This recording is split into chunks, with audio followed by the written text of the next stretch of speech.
അതുപോലെ തന്നെ അറിയാല എല്ലാവരും അംഗീകരിക്കുന്നു, ഞങ്ങളും അത് പൂർണ്ണമായി അംഗീകരിക്കുന്നു.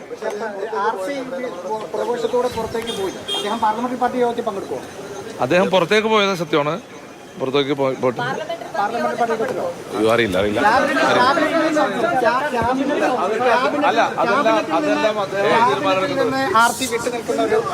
എഴുതാപ്പുറം വായിക്കുന്ന എന്തിനാ? ഇപ്പൊ മുഖ്യമന്ത്രി അല്ല തീരുമാനിച്ചുള്ളൂ, ബാക്കി കാര്യങ്ങൾ പാർട്ടി തീരുമാനിക്കട്ടെ. എന്തിനാ എഴുതാപ്പുറം വായിക്കുന്നേ?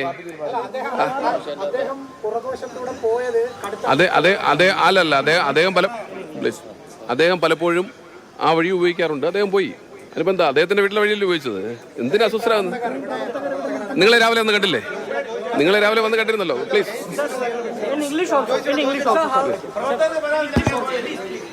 ജ്യോതികുമാർ ചാമക്കാല, പത്തനാപുരം നിയുക്ത MLA, ഒപ്പം ആലുവ MLA അൻവർ സാദത്ത്. ആലുവ MLA അൻവർ സാദത്തിനെ രമേശ് ചെന്നിത്തല കൈവച്ച് പൊളിറ്റിക്സിലേക്ക് കൊണ്ടുവന്നതാണ്.